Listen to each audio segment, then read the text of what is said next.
Okay, doesn't matter. We can talk now. It's just when I do the clap. No, we like that on. We're only going to hear the mics anyway. So they're all recording? Beautiful. Okay.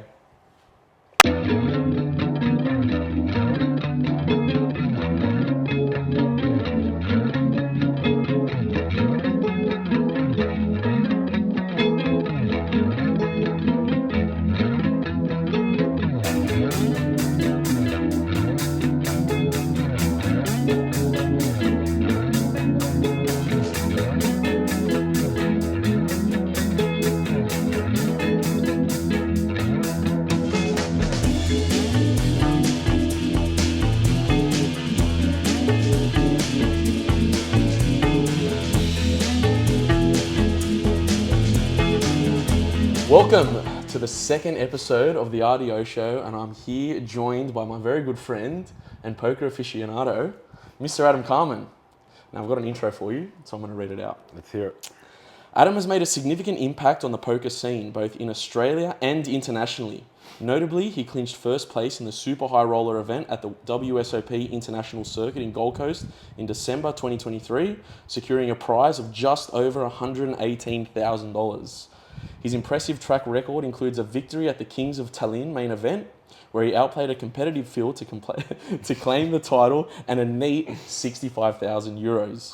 Some other notable tournaments are first World Series of Poker $1,100 Monster Stack, first $1,150 buy-in Poker Palace main event, sixth Las Vegas Wynn Summer Classic, first in the Venetian Deep Stack in Vegas, first in the Vietnam USOP High Roller.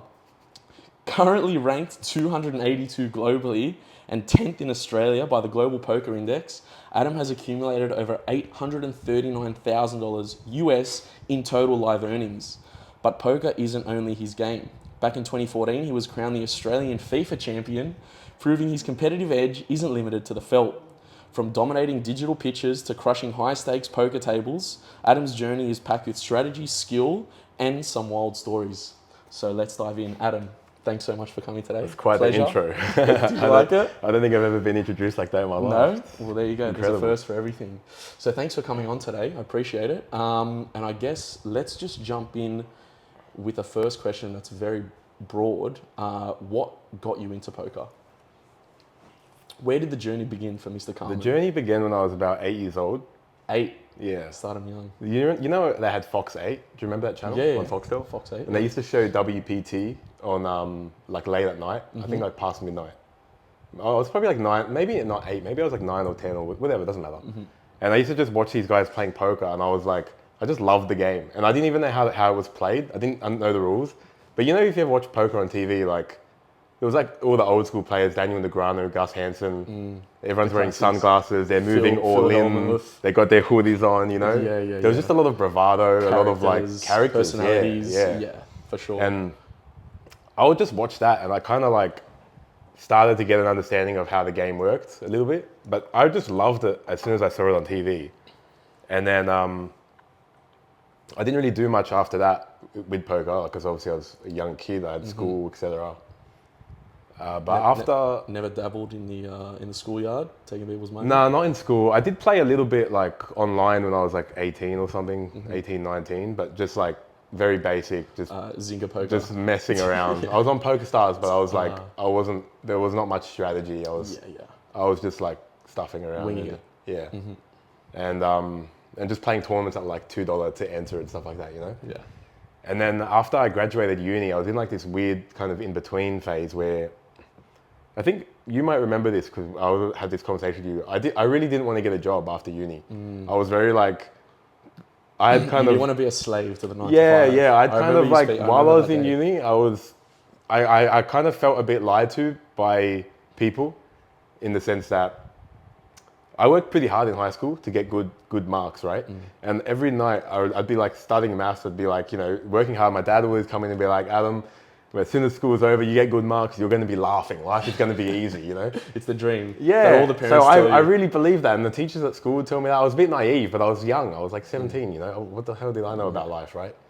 So once after that happened, and then I went to university, and I realized I got my roster, and my timetable. I was there 5 days a week doing more mathematics. It was harder than it was at school. And I'm just like, these motherfuckers lied to me.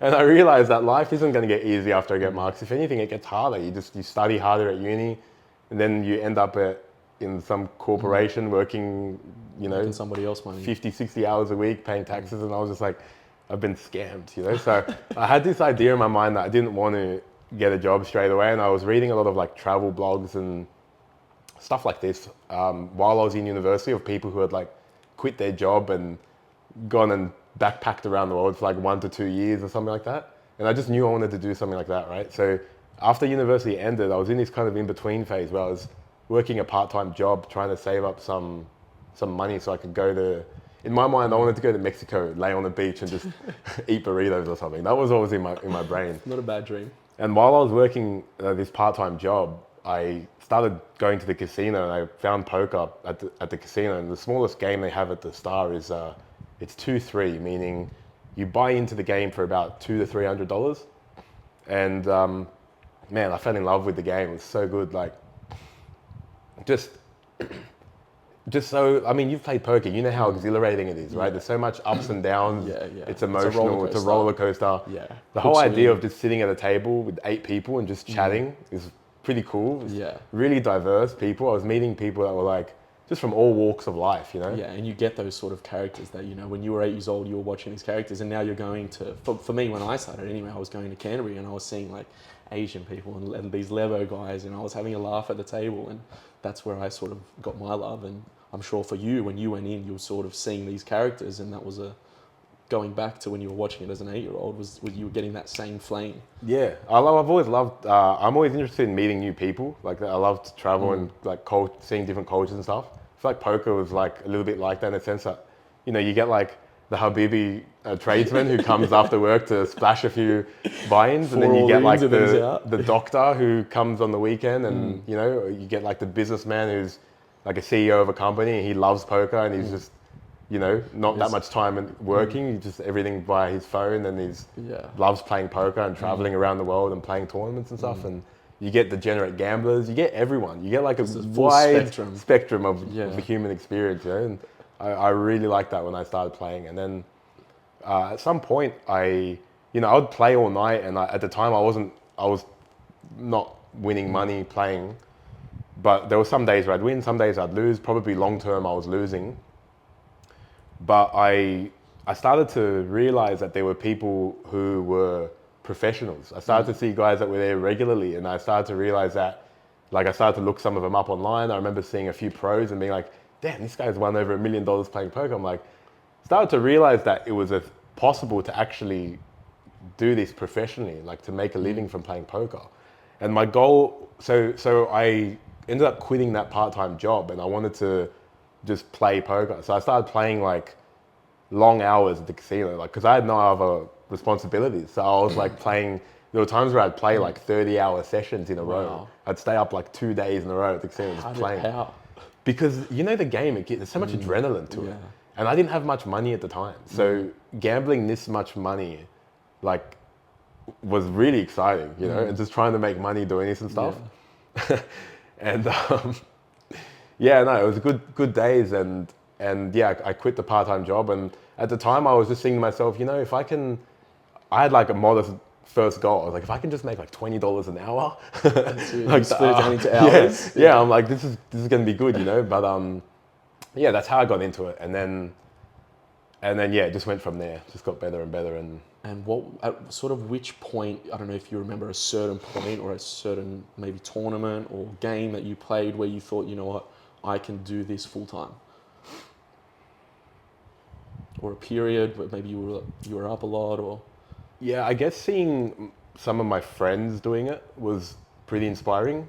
I had like a good group of friends that I met at poker, and once one of them had their first success, and then you see someone win like $100,000, and it was like the dream becomes more tangible, And then I started to just meet more people who were doing it, and then I went to it was when I went to Europe. I was living in Vienna during COVID, and that's when I had kind of moved to Europe, and I decided like I'm going to just go all in on poker. I'm going to kind of be studying poker. I bought some software and stuff and really took it more seriously.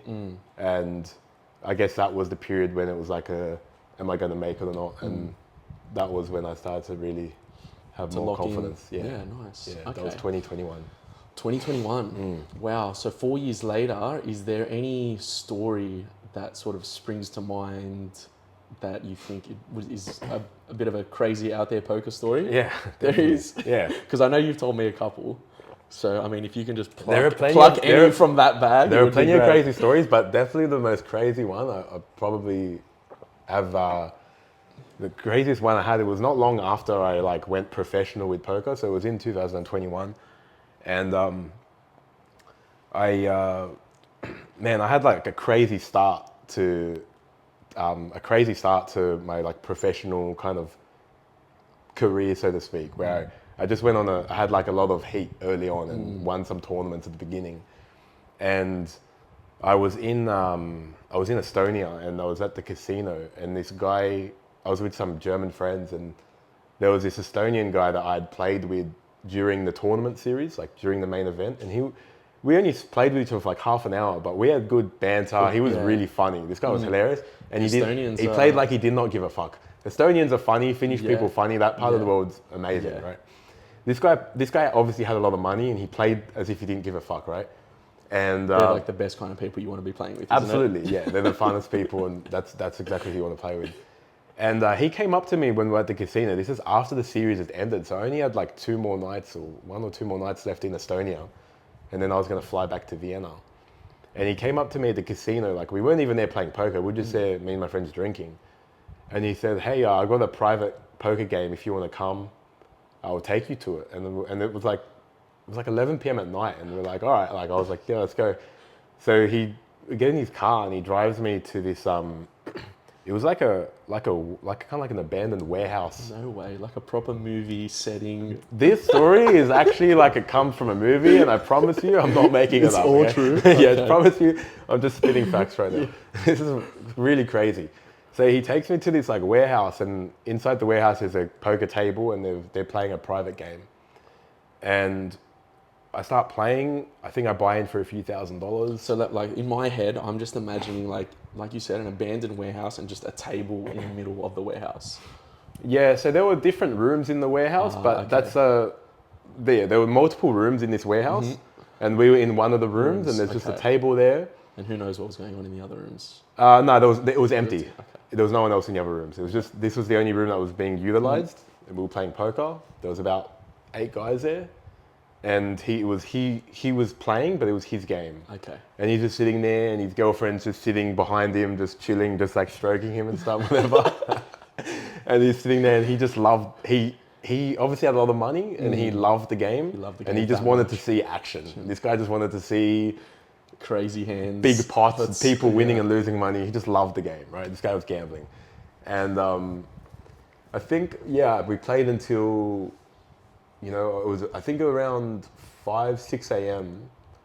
Was when I started to get tired, and I was thinking, all right, I'm going to try and get out of this game. At this point, I was up like something like 15,000 Australian dollars, which at the time, being the beginning of my professional career, this was a lot of money to be up. Like this was one of my biggest wins at the time, right? Yeah.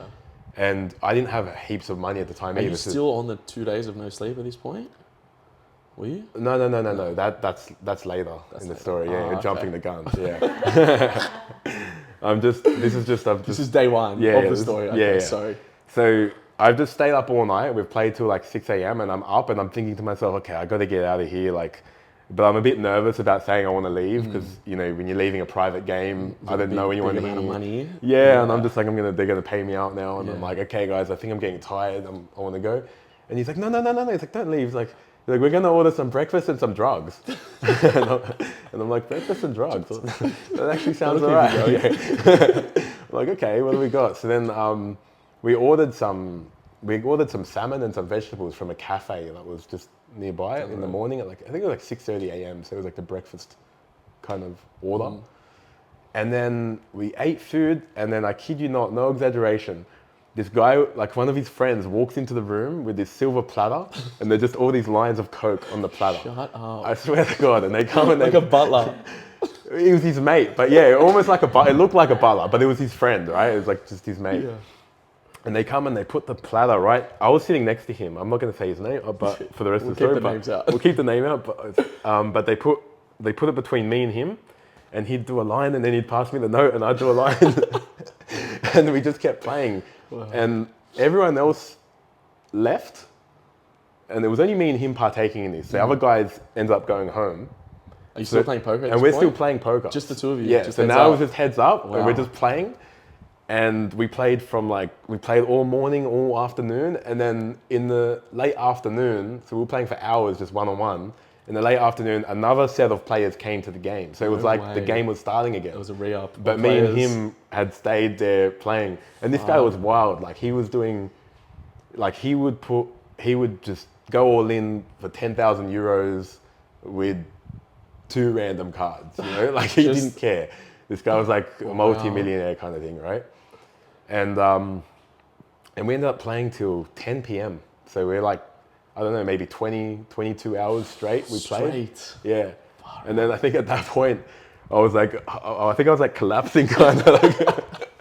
And You were just a passenger in your own body at that point. But I couldn't leave because I was making so much money playing with Yeah, this it's guy. I hard. think I was at this point, I was up like 40,000 Australian dollars, which was absolutely wild, right? Crazy. And to put that into perspective, like that's almost like that's a yearly salary for some people, you know what I mean? After tax, 100%, right? yeah. So being a few months into my professional poker journey, I guess this was a point where I came home and I realized like, okay, this is going to be a thing now. Like I'm doing this, right? But anyway, I was passing out a table and he was like, in the Estonian accent, he's like, Adam, he's like, you look like you're about to die. We better stop playing now. Probably saw the veins in your eyes. And there's more to the story actually. So We got time, brother. yeah, so we stopped playing and I was up quite a lot of money and he said, all right, he took me into another room and he goes, Adam, I don't have this much money here to pay you. He's like, can you wait a few days? I'm So like, you cleaned him out. well, this guy is at millions of dollars. You didn't clean him but out, he I mean, wasn't for the money- expecting to cash lose. on hand, you cleaned him Liquidity out. wise, I cleaned him out, yeah. So he wasn't expecting to lose, and he goes, "Oh, can we pay in a few days?" I'm like, "No, I can't. I'm leaving to fly to Vienna tomorrow." And he goes, "Okay." It's like, "Well, I got an idea." It's like, tomorrow, he said, "Come with me to Finland.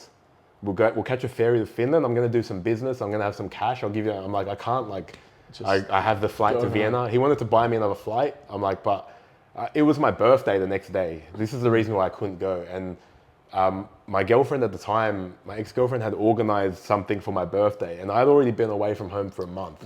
So I didn't want to cancel that birthday plan after I'd been out for a month, right? Tough So I was like, look, I really don't want to have to miss this birthday plan. Like, can we figure out some other way?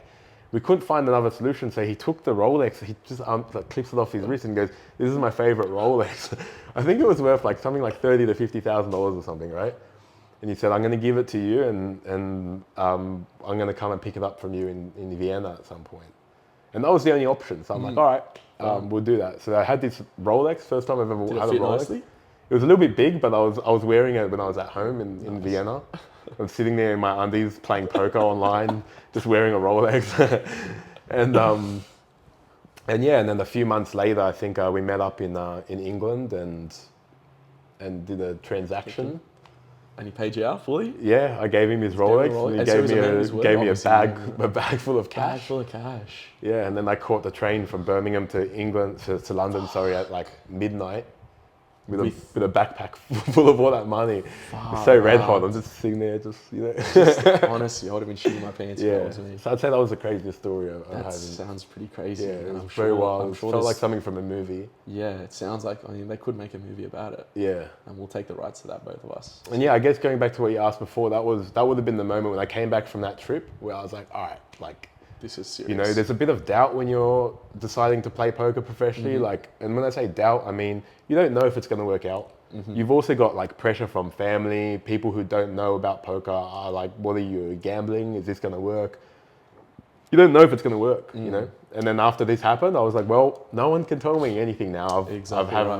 I've made some money, and this is my life now, and I'm going to do this. And I I had confidence. You know? That's good. And I think that's, that's for any kind of child or anyone. You're always going to have those, but no matter what you do, there's always going to be people saying, you shouldn't do this, you should do that. There's always going to be these outside voices and opinions, and at the end of the day, you just got to do what's right for you. And that is the perfect segue into my next question, because it is going to be when I started playing poker very amateurly.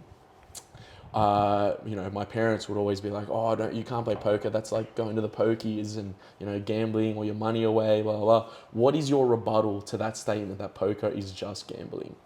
Because I think gambling, what we see in Australia as gambling, is people sitting at the pokies, losing their whole pension, doing their whole paycheck, doing that. Whereas poker, I think, while yes, it is gambling, there is a side to it, and a major side to it, where it's it's game theory, it's calculations, it's percentages. Yeah. So what's your take on it? If someone when your parents said to you, "No, you can't play poker, it's gambling," what was your response to that? Sure. Check the rollie, baby. Yeah. So I guess my response to that's been more refined as years goes on, as I've understood what the game is is all about. But firstly, it doesn't help that poker and pokies are very similar words in Australia, because pokies is like we say minus EV game, meaning your expected return is negative, which means the longer you play the game, you're expected to lose. Yeah. If you have a positive EV, this could be an investment or a game, it means that your expected return is positive. And pokies is always going to be negative. Any game you play in a casino, whether it's blackjack, roulette, any game in a casino, you're always edged out. You're edged out unless you're cheating or you have some kind of inside information, you're colluding with people. There are maybe ways around it, but if you're playing any game in a kosher manner, you have the edges against you, it's minus EV, and the casino is going to make money against you. That's why the casino is open 24 hours. 24/7. That's why they have so much money. Maybe not the Star, Sydney, but all the other casinos. It's because they've got this positive edge on you, right? So the longer you play, the more they're going to make, in theory. And the difference with poker is, rather than versing the casino, you're versing other people.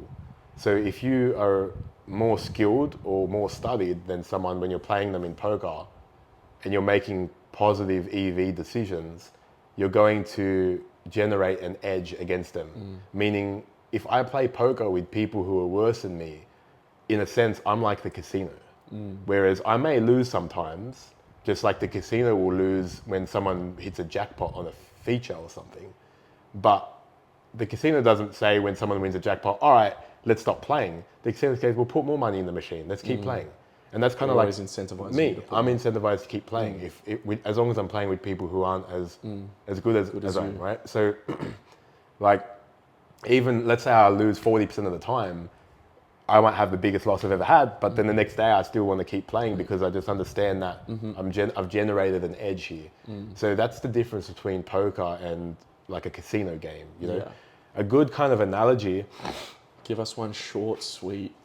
Why is poker not gambling? Like with your analogy. Well, my analogy was going to be that this is something I like to ask people who don't, because a lot of people who don't play poker don't understand this concept of an expected return.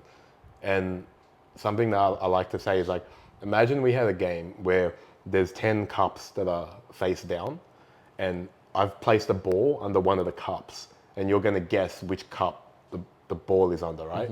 And let's say it's going to cost you $1,000 to play this game. So I say, George, if you want to guess, it's going to cost you $1,000. If you guess correctly, you're going to win $50,000. Would you play this game? How many cups? 10 cups? 10 cups. 10 cups? One ball? No. Why? The odds are terrible. The odds are fantastic. Are fantastic? Fantastic. Because even though it's likely that you're going to lose, right? You've got a 90% chance that you're going to guess the wrong cup. Correct. If you do win, you're getting 50 to 1 on your money. The odds of, I'm talking about the odds of winning are terrible, but yeah, your odds of if you win. Well, if I said to you that we can keep playing this game, so if you lose, we can play again. And each guess, it's going to cost you $1,000.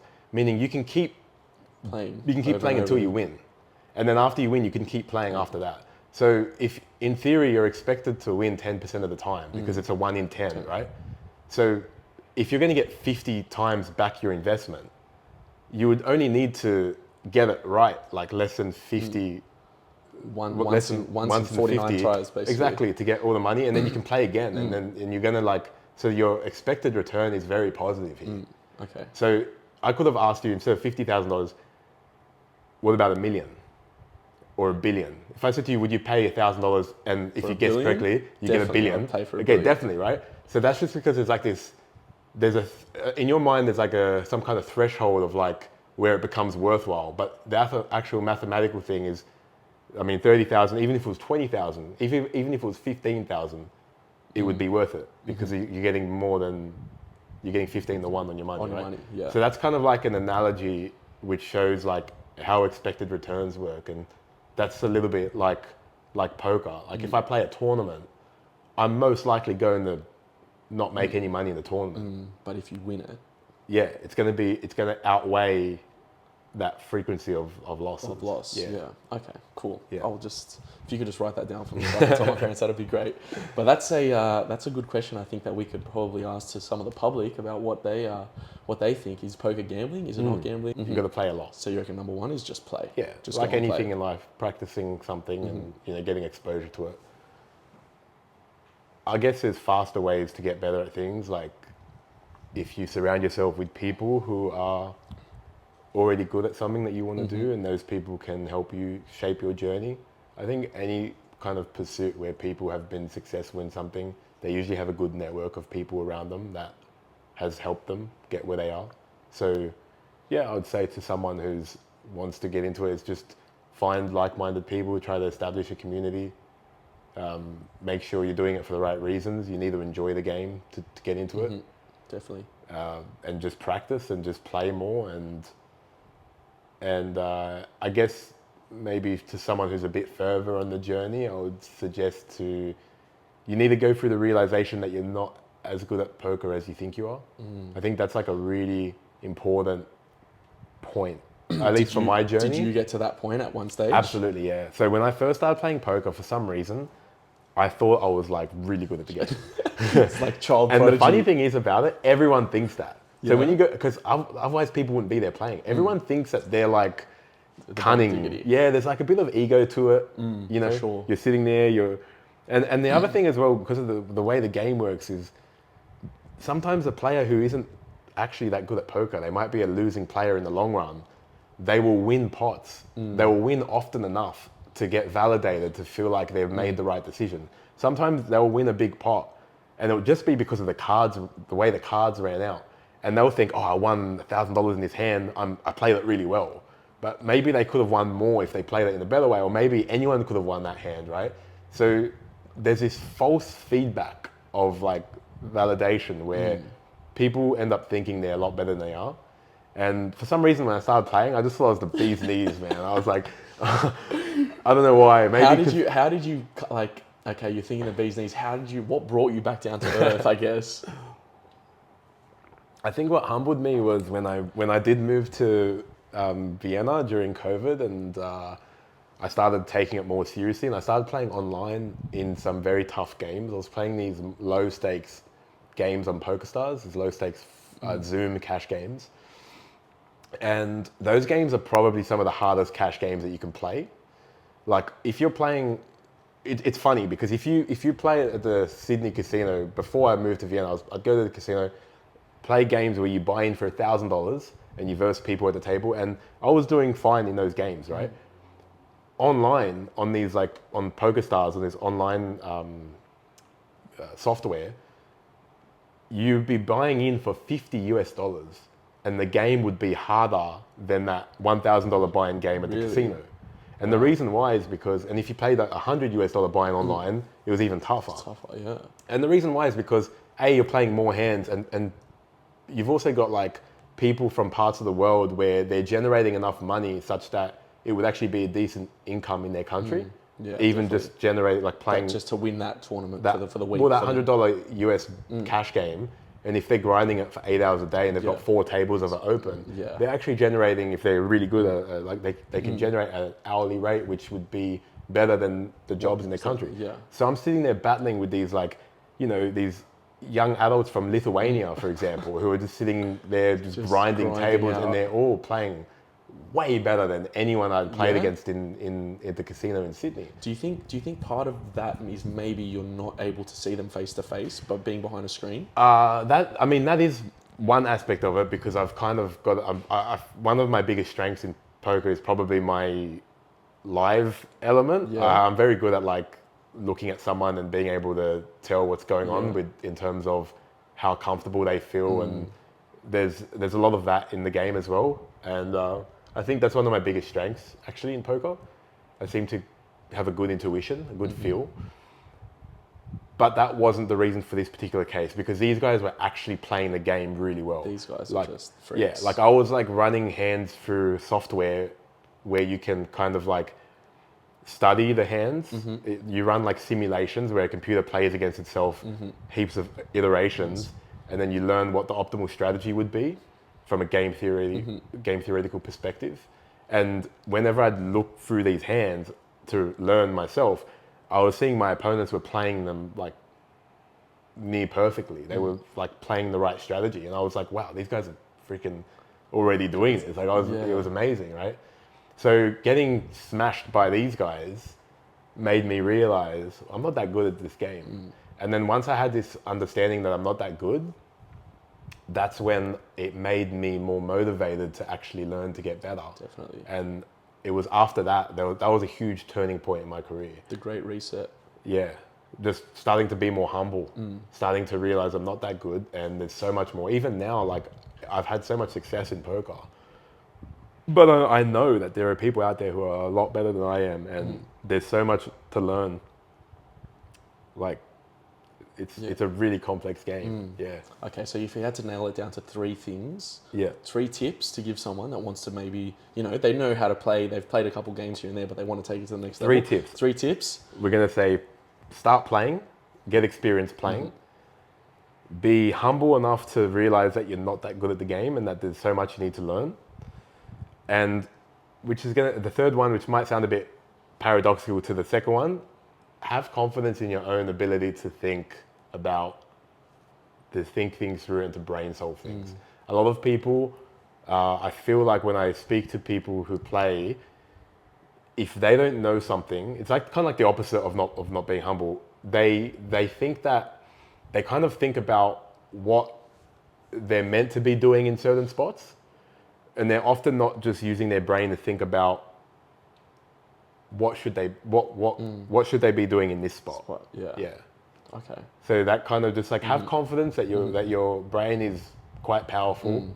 It's like a little supercomputer in your head, and you can use it and you can work things out, and trust yourself, trust your instincts. Okay, so play, Yep. be humble, trust yourself. Yeah. Great tips. Yeah. And what we can do is we can go to Naomi Noah now into the streets, and she can get the public's reaction on what some of their tips are. So we'll cross over to that.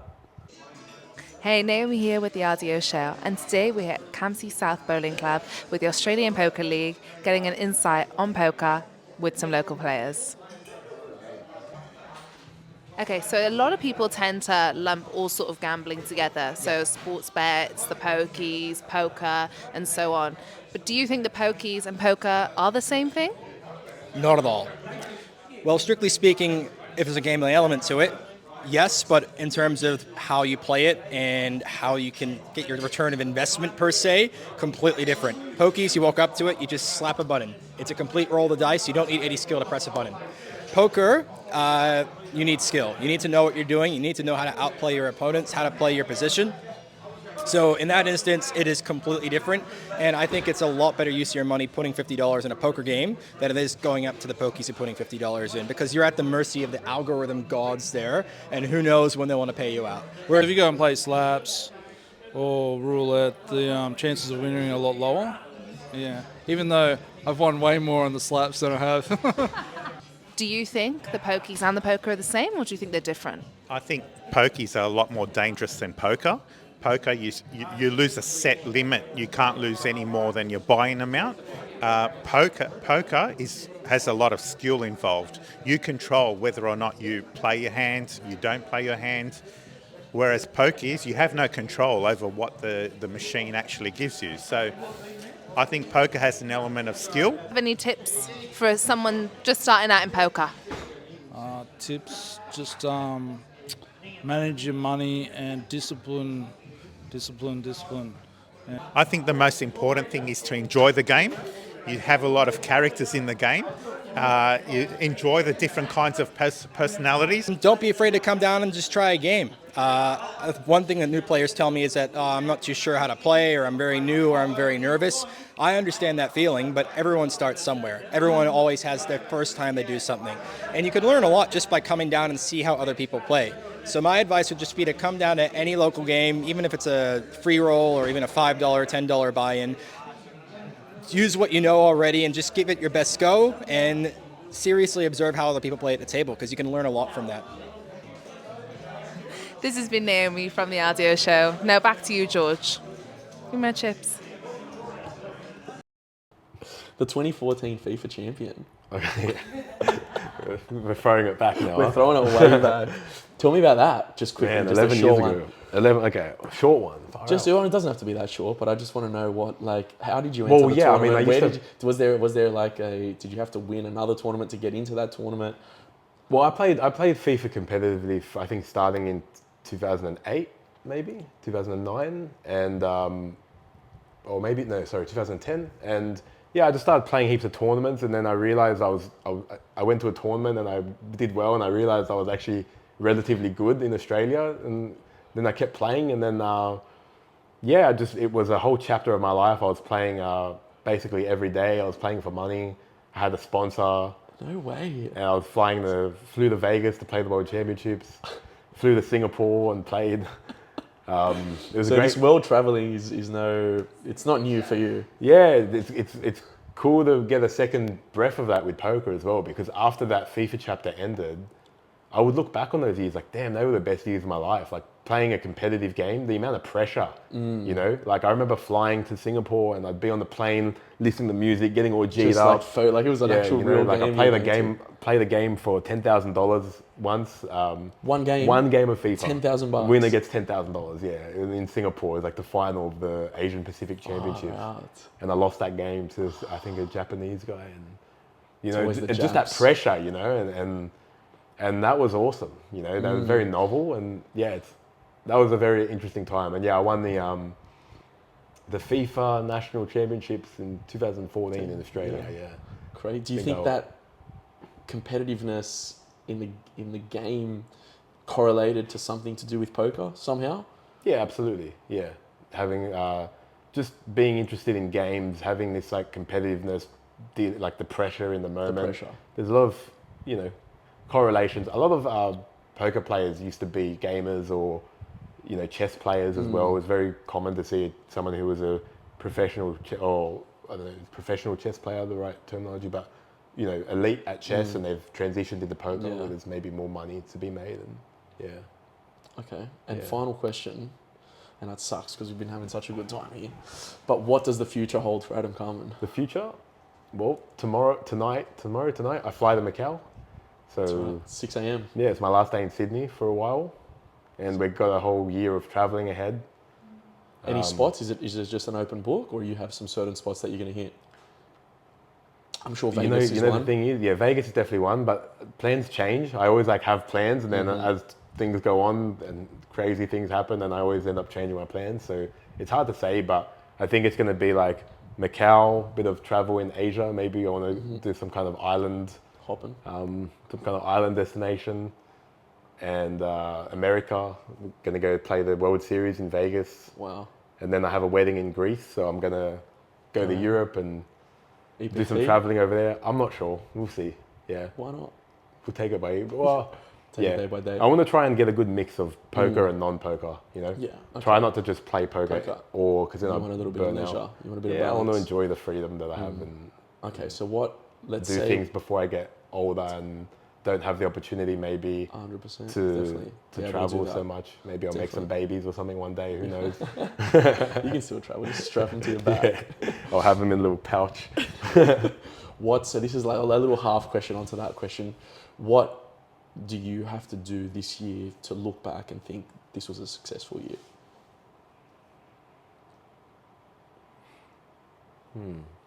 I guess just kind of adhering to my plan and trying to achieve the goals that I've set for myself this year.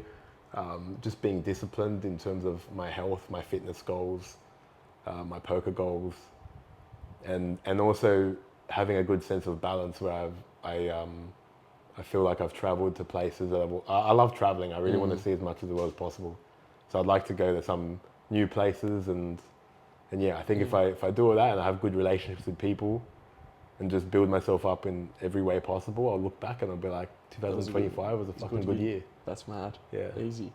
All right. Well, thank you so much for coming on. I appreciate Thanks for having it. me. And I think we definitely have to do privilege. another one of these very soon. I'd love to. Maybe I'll catch you in another country somewhere. We can do one in a hotel room. That'd be hectic. On the beach in Greece or something, huh? Pleasure. Legend. See you next time.